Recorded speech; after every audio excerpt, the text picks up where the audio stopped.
मनीषा कौशिक जी, चेन्नई से।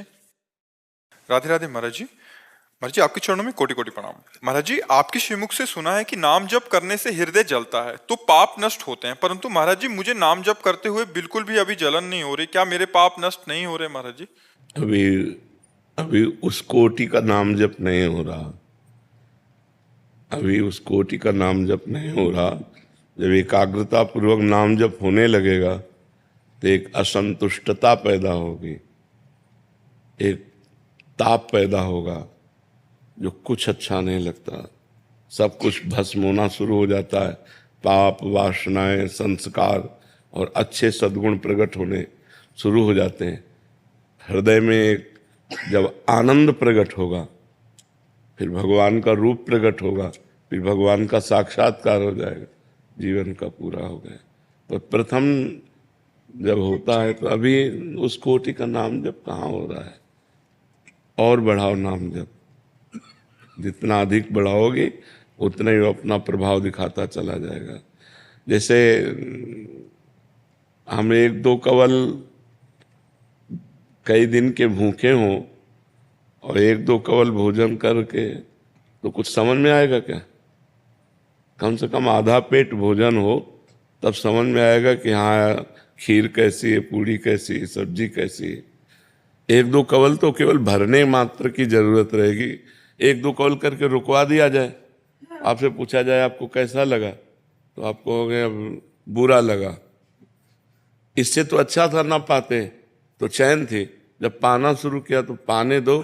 तो अभी शुरू किया है, एक दो कवल है, वो अपना काम कर रहा है। एक दो कवल उतनी भूख मिटाया, पर उस समझ में नहीं आएगा। मिटेगी तब जब कम से कम आधा पेट हो। ऐसे ही हम कम से कम 12 घंटा 24 घंटे में भजन हो, तब हमारे को समझ में आएगा कि हमसे भजन हो रहा है। 12 घंटे चलते फिरते, उठते बैठते, कार्य करते हुए नाम जप चलता है। नाम जप अधिक होगा तब वो बात आती है। कभी तो 50,000 हो जाते हैं और कभी 2,000 भी नहीं होते, तो इसका क्या करेंगे? 1,000 2,000 अभी शुरुआत हुई। जपो और जपो। अभी जबान से जपो, पहले वाचिक जपो, राधा राधा राधा राधा राधा राधा राधा। जीभ में दर्द होने लगता है, जीभ में दर्द होने लगता है। ज्यादा जपने से सर में दर्द होता है। क्या करें?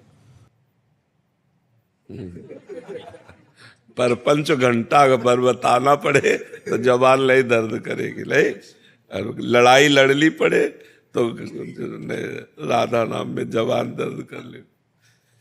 क्यों भाई, आप लोगों का क्या अनुभव? जबान दर्द करती है? नहीं करती यार, रात दिन भजन करने पर भी हृदय में आज तक यही है कि काश हमसे भजन बन जाए, काश हमसे भजन बन जाए, भजन न छूटे।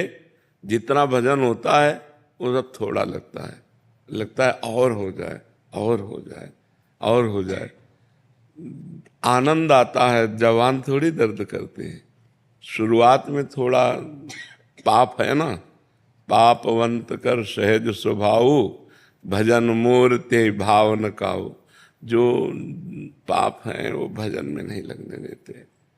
तो अगर यही नाम जप करें तो यही पाप को नष्ट कर देगा। जैसे मिश्री मीठी होती है, पर पित्त बढ़ जाए तो मिश्री भी आपको मीठी नहीं लगेगी, कड़वी लगने लगेगी। लेकिन वही मिश्री रोज अनोपान से पाई जाए तो पित्त का समन करके ठीक कर देगी।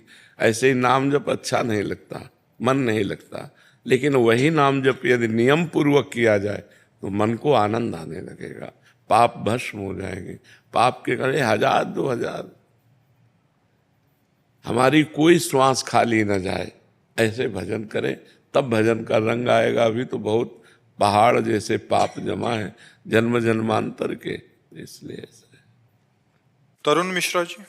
राधे राधे जी। राधे राधे महाराज जी। महाराज जी, आप कह रहे हैं कि आजकल लोग अपने माँ बाप को वृद्धाश्रम में छोड़ जाते हैं महाराज जी, वो बिल्कुल भी सेवा करने को राजी नहीं है महाराज जी, संस्कृति को भूल रहे हैं महाराज जी।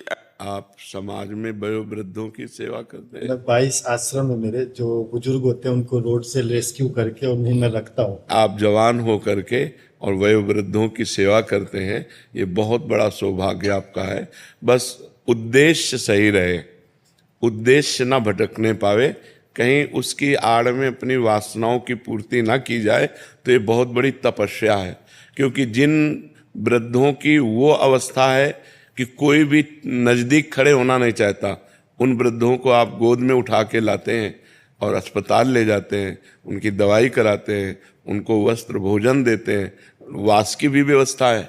जी गुरु जी, आश्रम शेल्टर होम है और आजीवन उनके मृत्यु तक 200 दाह संस्कार मैंने अपने हाथों से किया है। बहुत सुंदर, क्योंकि आप ऐसा कार्य करते हो, ये बहुत बड़ा कार्य है। आज लोग अपने माता पिता का तो अपमान कर ही रहे हैं, फिर आप दूसरे वयोवृद्धों को, असहायों को, हाथ पैर टूटे हुए को, पागलों को, विक्षेपितों को, जिनको कोई नहीं पूछता है, जो अपन मतलब उनको अपने शरीर की शुद्धि नहीं है, उनको आप सेवा करते हो। बस एक बात ये रहे, स्वार्थ बुद्धि ना रहे, तो यही भगवत प्राप्ति भी करा देगा। क्योंकि परहित सरिस धर्म नहीं भाई, पर पीड़ा सब नहीं अगमाए। जो दूसरों का हित करता है, इससे बड़ा कोई धर्म नहीं है। और आप इतना प्यार से ऐसे वयोवृद्धों की सेवा, अब बस उसमें दिखावा नहीं होना चाहिए, स्वार्थ नहीं होना चाहिए कि जैसे कुछ लोगों का ऐसा स्वरूप होता है कि कैमरे में कुछ और होता है और कैमरे के पीछे कुछ और होता है। तो हमें लगता है कि एक जैसा स्वरूप होना चाहिए कि कैमरे के सामने भी वही स्वरूप है और कैमरे के पीछे भी वही स्वरूप है। हमारा एकांत भी भगवत स्वरूप ही होना चाहिए कि जब हम कैमरा नहीं है तब भी हमारा बर्ताव वही हो जो कैमरे में हो रहा है। बहुत अच्छा लगा जो परोपकार करते हैं, बस यही करते रहना, हमारे भगवान को भी अच्छा लगेगा। आप ये समझो, अपने माता पिता की पुंडरीक जी मन वचन कर्म से सेवा कर रहे थे, कभी उन्होंने चाह नहीं की कि मुझे भगवान मिले, लेकिन स्वयं भगवान उनके पास गए। महाराष्ट्र में प्रमाण है, जो भगवान विट्ठल है वो वही पुंडरीक जी के ठाकुर जी है। पुंडरीक जी के लिए गए कि तुम माता पिता की सेवा करते हो, मेरे दर्शन कर लो। तो एक ईंट फेंक दी और कहा सेवा पूरी हो जाने पर आपके दर्शन करेंगे। तो आज भी ईंट पे ही खड़े हैं ऐसे, जो विट्ठल भगवान है वो आज भी खड़े हैं। माता पिता की सेवा साक्षात भगवान की सेवा है, वयोवृद्धों की सेवा साक्षात भगवान की सेवा है। बस मन वचन कर्म से ही करते रहना और नाम जप जितना आप कर सकें, और कोशिश करो कि जो बुद्धि रखते हैं, जिनकी बुद्धि काम कर रही, तो नाम जप करें, राधा राधा राधा, उनका भी कल्याण हो जाएगा। शरीर का पोषण और परलोक का पोषण, परलोक का पोषण भगवान के नाम से होता है, अध्यात्म में जुड़ने से होता है। तो जैसे बूढ़ी माई लोग हैं, बूढ़े पिता लोग हैं, अगर इनको सिखाए कि आप बैठ के थोड़ी देर राधा राधा करो, काउंटर दे दे कि आप राधा राधा करो, तो इससे आपको भी और लाभ मिलेगा। जो स्वयं नाम जप करता है और दूसरों को नाम जप कराता है, उसका बड़ा मंगल होता है। जी, मेरा बचपन भी खुद ऐसा बीता है, मैं खुद शेल्टर होम में रहा हूँ जी, नहीं बहुत सुंदर। तो उनकी सेवा करता हूँ, तो लगता है पिता का सेवा का मौका नहीं मिला तो आज उनकी सेवा करता हूं। बिल्कुल नहीं, बहुत सुंदर, हमें बहुत अच्छा लगा। आजकल माता पिता की सेवा क्या, नए नए बच्चे आधुनिक विद्या पढ़ते हैं और व्यभिचार और व्यसन से युक्त हो जाते हैं, गर्लफ्रेंड बॉयफ्रेंड, बुद्धि पहले ही भ्रष्ट हो जाती है, फिर नशा में पहुंच जाते हैं। अब नशे के लिए अगर उनको पैसा नहीं मिलता तो अपने माता पिता को दंडित करते हैं। माता पिता की आराधना तो तब करें जब उनमें थोड़ी श्रद्धा हो, थोड़ा अध्यात्म हो, थोड़ा भागवतिकता हो, तो उनको अतिथि देवो भव, मातृदेवो भव, पितृदेवो भव, वेद कहता है मातृदेवो भव, पितृदेवो भव। सोचो, जिस माता ने आपको लघुशंका कर दी, शौच कर दी, लेकिन उसने आपको कभी थप्पड़ नहीं मारा, इतना सयाना किया आपको खवा पिया के, वही जब वृद्ध हुई तो उसे अनाथालय में छोड़ाते हैं। अरे अनाथालय में छोड़ा है तो चलो कम से कम सुविधा में तो छोड़ा है, रोड में छोड़ देते हैं, रोड में छोड़। हमारे यहाँ सारे गुरुजी रोड वाले ही हैं, जो डायरेक्ट कॉल आते हैं, प्यारी चाहिए गुरुजी, वो लोग 2 रोटी खाते हैं। हाँ। इस उम्र में पूरे जब जीवन का अंत समय होता है तो उनको प्यार और सम्मान चाहिए कि कोई 2 मिनट उनकी बातें सुने। हाँ। उनको 10 मिनट सुन लेते हैं ना, वो उसमें प्रसन्न हो जाते हैं। नहीं, बहुत सुंदर, इसलिए हमारा हृदय विशेष प्रभावित। जी, शिवविंद कुमार जी कानपुर से। राधा वल्लभ सिंह। श्री हरिवंश महाराज जी पिछले 2 वर्षों से राधा नाम जपने का प्रयास कर रहा हूँ महाराज जी। कभी कभी मन बिल्कुल नहीं लगता और भाव भी नहीं बनता महाराज जी। आपने एक सत्संग में बताया था कि ऐसे रजोगुण और तमोगुण के कारण ऐसा होता है, सतोगुण में भजन ज्यादा होता है। महाराज जी रजोगुण और तमोगुण के प्रकोप को कैसे कम किया जाए? जैसे अब हमारे समझ में आ गया कि हमें तमोगुण आ रहा है, प्रमाद, जिससे 10 वर्ष पहले द्वेष हुआ होगा, उसकी बातें आके क्रोध आना या जरा जरा सी बात, तो तमोगुण बढ़ रहा है। अब उस समय मन भजन में नहीं लगेगा। अब उस समय हमें बाहरी भजन चाहिए, जैसे सत्संग सुनने लगना, कीर्तन करने लगना, भक्त से बातचीत करने लगना। मतलब उस समय ये नहीं हो सकता कि आप मानसिक जप कर सको या एकांत बैठ सको। हमको ये देखना है कि इस समय हमारे अंदर दशा क्या है। प्रवीण साधक वही है। अब दशा एकांत में बैठने की नहीं है, तो तुरंत मोबाइल खोलो, सत्संग, तुरंत कोई कीर्तन लगाओ, कीर्तन में लगो, सत्संग बाहरी लगो, अंदर नहीं लग पाओगे। अब रजोगुण आ रहा है, भोग की इच्छाएं हो रही, रुपये की इच्छाएं हो रही, मान प्रतिष्ठा की इच्छा हो रही, तुरंत सत्संग सुनो। 10 मिनट 15 मिनट सत्संग सुनते सुनते वो मन सात्विक हो जाएगा। क्योंकि सतोगुण देखना, सतोगुण खाना, सतोगुण ही सुनना, सतोगुणी वातावरण में रहना, तो सतोगुण को बढ़ावा। यदि रजोगुण तमोगुण, तो रजोगुण तमोगुण को बढ़ावा। प्याज लहसुन इसीलिए मना किया जाता है। प्याज लहसुन में कोई पाप थोड़ी, कि वो जैसे गंदे आहार खाते हैं लोग, वैसे प्याज लहसुन भूमि से प्रकट होता है। जैसे आलू शकरकंद ऐसे ही होता है, खेतों में होता है। जहाँ गेहूं बोया गया है, जहाँ और अन्य खाद्य है, तो वो भी नीचे ही पैदा होता है। और प्राकृतिक कोई ऐसे निषिद्ध, पर वो तमोगुणी है, इसलिए हमारे यहाँ उसका त्याग किया गया है कि तमोगुण जो भजन में। तो और भी तमोगुणी, जैसे बासी अन्न है, खूब लाल मिर्च और तेल और ऐसे सब डाल करके, ऐसे जैसे जैसे होटल का भोजन है, चाहे वो जितना आपको वादा करे पवित्र बना रहे हैं, तो वो उनकी बनाने की शैली, वो कौन बना रहा है क्या है, कुछ तो पता नहीं है ना। अब अंदर रोटी बन रही है आपके सामने, तो तंदूर से पकी हुई आ रही, तो अब क्या पता पीछे अंदर कौन क्या कर रहा है। तो हमें लगता है भजन के लिए हमको सत्वगुण इकट्ठा करना चाहिए। सात्विक भोजन, सात्विक पानी, सात्विक वातावरण, जितना हम सतोगुण बढ़ा सकेंगे उतना ही अधिक भजन होगा। हमने खुद अनुभव किया कि जैसे खूब अच्छे अच्छे पकवान और ये चीज़ें भरपेट पा ली जाए, भजन मारा गया। भजन में एक तार नहीं बनता। मूंग की दाल और रोटी, ऐसे हल्की चीज़ें सात्विक थोड़ा पा लो, अरे अपने आप भजन में उत्साह बढ़ रहा है, भजन बढ़ रहा है। तो हमें चाहिए सतोगुणी वातावरण हम बढ़ाएं, सतोगुण को बढ़ावा दें अपने अंदर और रजोगुण को दबावें। और जब रजोगुण तमोगुण बढ़े तो कीर्तन करने लगे, सत्संग सुनने लगे, भगवान की बातें करने लगे, तो तमोगुण रजोगुण को दबाकर सतोगुण बढ़ जाएगा। ये जरूरी है। अगर जैसे अब तमोगुण रजोगुण आ गया और ऐसे गंदे लोगों का संग मिल जाए तो हम और बढ़ जाएगा, तमोगुण रजोगुण और बढ़ जाएगा, और वो फिर गिरा देगा, वो भजन से गिरा ही देगा, फिर बड़ा पश्चाताप होगा।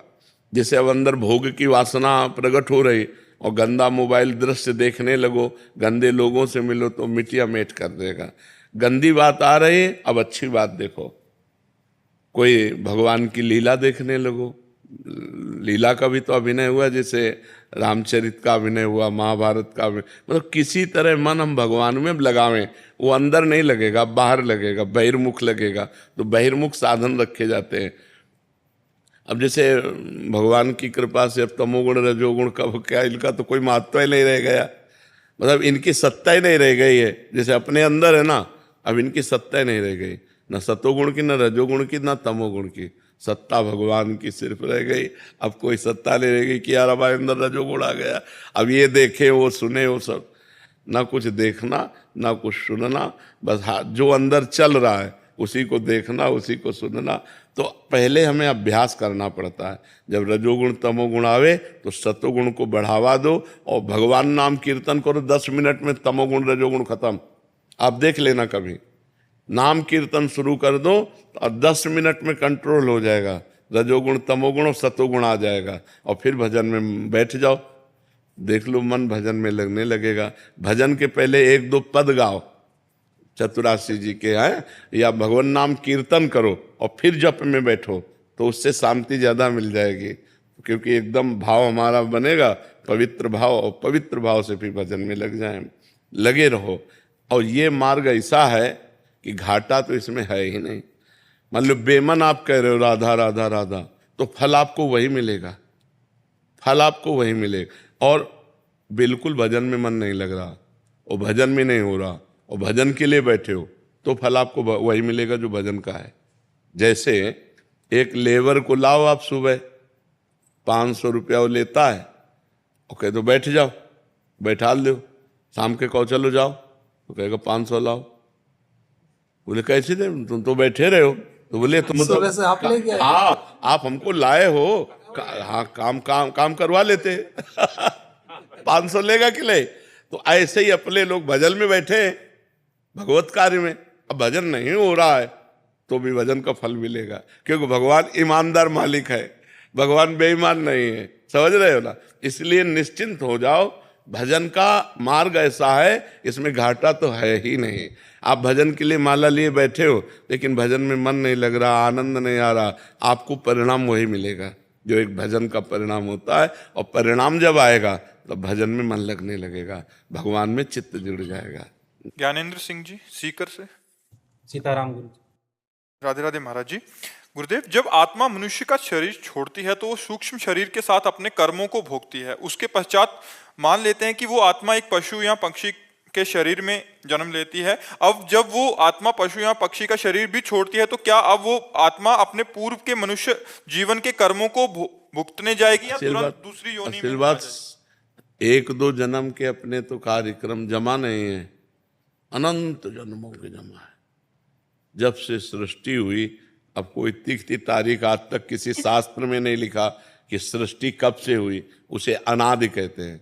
अनादि माने जिसकी लिखा पढ़ी नहीं है। तब से हमारे कर्म जमा हैं, तो कहो दसियों कल्प हमें मनुष्य जन्म न मिले, युग नहीं कल्प न मिले। तभी तो कहा दुर्लभो मानुषो देहो, बड़ा दुर्लभ है मनुष्य शरीर, बड़े भाग मानुष तन पावा, सुर दुर्लभ सदग्रंथन गावा। 83,99,999 योनियों के बाद मनुष्य जन्म मिला है। जैसे सांप है, एक योनि है, लेकिन उसमें कितनी क्वालिटी है, कोबरा, अजगर, दुमही, ये वो कितने ना, ढेर सारे। अब जैसे मक्खी है, अब कितनी क्वालिटियां मक्खियां में। तो अब हम मनुष्य योनि सबसे ऊपर प्राप्त हो गए। अगर हम चूक करते हैं, भगवत प्राप्ति नहीं करते, तो हमें पता नहीं कितने युग कितने कल्प भटकना पड़ेगा, किन किन योनियों में जाना पड़ेगा। कोई ऐसी योनियां जो हजार वर्ष के। अब भूख प्यास, शरीर में घाव हो गया, उनको कोई दवा लगाने वाला नहीं। पशु पक्षी कितना कष्ट पाते हैं। और देखो मुर्गा मुर्गी, गाय भैंसा बकरा लोग कैसे खाते हैं, जिंदा जला के, जिंदा भूंज के, कैसे सब क्या क्या दुर्गति जीव की होती है। इसलिए नाम जप करके इसी जन्म में भगवत प्राप्ति कर लिया जाए। मनुष्य जन्म में अगर भजन कर लिए तो सब जन्मों के पाप नष्ट हो जाएंगे। नाम संकीर्तनम यस्य सर्व पाप प्रणाशनम, भगवान का नाम कीर्तन जैसे करते हो, राधा वल्लभ श्री हरिवंश, ये समस्त पापों को नष्ट कर देता है। अनंत जन्मों के जब पाप नष्ट हो जाएंगे और भगवान का साक्षात्कार हो जाएगा, तो हमारा जन्मना मरना बंद हो जाएगा। नहीं तो ये हर योनि में भटकना पड़ेगा, पता नहीं कौन कौन योनि में जाना पड़े, कौन कौन योनि। अब ये थोड़ी है कि 10-20 योनि के बाद फिर मनुष्य जन्म मिल जाता है, ऐसा नहीं है। कबहू करी करुणा नर देही, देत ईस बिनु हेत सने। सेवकवाणी में लिखा, संस्कृति मांझ बरियाई के पायो, मानुष्य देह वृथा। भगवान ने रोक दिया संस्कृति चक्र को और बीच से निकाल कर उसे मनुष्य बना दिया, करुणा करके कि अब तू भजन करके इस माया प्रपंच के दुख से निवृत्त हो जा। लेकिन जब मनुष्य शरीर में आया तो और उपद्रव कर लिया, जो जमा था वहाँ रजिस्टर और काला कर लिया दुर्गति का। तो अब फिर पुनरपि जननम पुनरपि मरणम, ये संसार चक्र में हो रहा है। इसी की मुक्ति के लिए अध्यात्म है, भगवान का भजन है। समझ पा रहे हो भाई जी? परिणीता जी। राधे राधे महाराज जी। महाराज जी, आपके चरणों में कोटि कोटि प्रणाम। महाराज जी, आप हमेशा कहते हैं कि ठाकुर जी को अनन्यता सबसे प्रिय है, और मैं तो अपने माता पिता, मित्रों, वस्तुओं एवं स्वयं से भी प्यार करती हूँ। ठाकुर जी के प्रति अनन्यता के भाव को मैं किस प्रकार और पुष्ट करूं? महाराज जी, मेरा मार्गदर्शन करें। उसी प्यार को भगवान में लगा दो। माँ में भगवान, पिता में भगवान, मेरे में भी भगवान, सर्वत्र भगवान, तभी अनन्यता होगी। सो अनन्य गति जाके असमति न टरे हनुमंत, मैं सेवक सचराचर रूप स्वामी भगवंत। चराचर मेरा भगवान विराजमान है, पर इसके लिए पहले भजन करो। किसका है? हाँ, नाम जप करो, खूब नाम जप करो। अभी बुद्धि अपवित्र है। अपवित्र बुद्धि, मलिन बुद्धि शरीर प्रियता में रहती। माँ का शरीर, पिता का शरीर, भाई का शरीर, बहन का शरीर, अपना शरीर, जिस शरीरों से प्यार करती है। और जो पवित्र बुद्धि होती है वो आत्मा से प्यार करती है, वो भगवान से प्यार करती है। तो नाम जप करो, पहले खूब नाम जप करो और पवित्र आचरण रखो। जिसके आचरण अपवित्र हैं वो अध्यात्म में नहीं बढ़ सकता। आचरण पवित्र, फिर भगवान के नाम का प्रभाव देखना। आचरण पवित्र होना चाहिए। ऋतु जी, ऋषिकेश से। राधे राधे महाराज जी। राधे राधे महाराज जी। महाराज जी, ऐसा क्या करें कि संसार में रहते हुए संसारिक कर्म भी करते रहें, मोह माया में भी ना फंसें, और परमात्मा की भक्ति में भी मन लगे, और माया का आकर्षण बहुत है महाराज जी ऐसे में तो। भगवान की कथा सुनो अधिक से अधिक, और नाम संकीर्तन करो। घर में बैठकर छोटा सा मजीरा ले लो और घंटा 2 घंटा नाम संकीर्तन करो। नाम संकीर्तन से सारे पाप नष्ट हो जाते हैं। नाम संकीर्तनम यस्य सर्व पाप प्रणाशनम। परम पवित्र भगवान का साक्षात्कार भी नाम संकीर्तन से। पर नाम संकीर्तन अधिक समय हो तब भाव। अब फिर 2, 4, 5 मिनट भी करे तो कल्याणदायक तो है ही, लेकिन बहुत दिनों के भूखे को 1-2 कवल खवाओ तो क्या समझ में आएगा। तो बहुत जन्मों के हमारे कर्म संस्कार बिगड़े हुए हैं, उनको सुधारने के लिए भगवान की कथा सुने, नाम कीर्तन करें, और घर में ठाकुर जी विराजमान कर लें। उनको मालिक बना ले, अपने नौकर बन जाए। नाथ सकल संपदा तुम्हारी, मैं सेवक समेत सुतनारी। इसी से भगवान कृपा कर देंगे। नाम, भगवान की चर्चा सुन रहे, भगवान की सेवा, भगवान को स्वामी मान लिए, कल्याण हो जाएगा। ये बात अंदर आ जाए, नाथ सकल संपदा तुम्हारी, मैं सेवक समेत सुतनारी, तो गृहस्थी में बहुत जल्दी मंगल हो जाए, अहम का परिवर्तन हो जाए। नहीं तो भगवान की ऐसी दुरंत माया है कि अब जाने का समय आने वाला है, फिर भी पूरा जीवन उसी में निकल गया और कुछ अनुभव नहीं है, कुछ हाथ नहीं लगा। जब शरीर ही छूट जाएगा तो बैंक बैलेंस कहाँ, परिवार कहाँ, कोई कुछ नहीं, और कोई प्यार नहीं करता। मर गए तो 1-2 दिन रोना होगा, महीना 2 महीना चर्चा होगी, खत्म। इसके बाद कूड़ा पड़ गया, फिर खत्म, कोई नहीं याद करता है। और ये बात जीते जी हम अगर समझ जाएं कि हमारा कोई नहीं है, यहाँ से कुछ नहीं ले जाना है, जो ले जाना है वो है भगवान का नाम, भगवान का स्मरण, परोपकार, अच्छे कर्म, तो वो करे मनुष्य।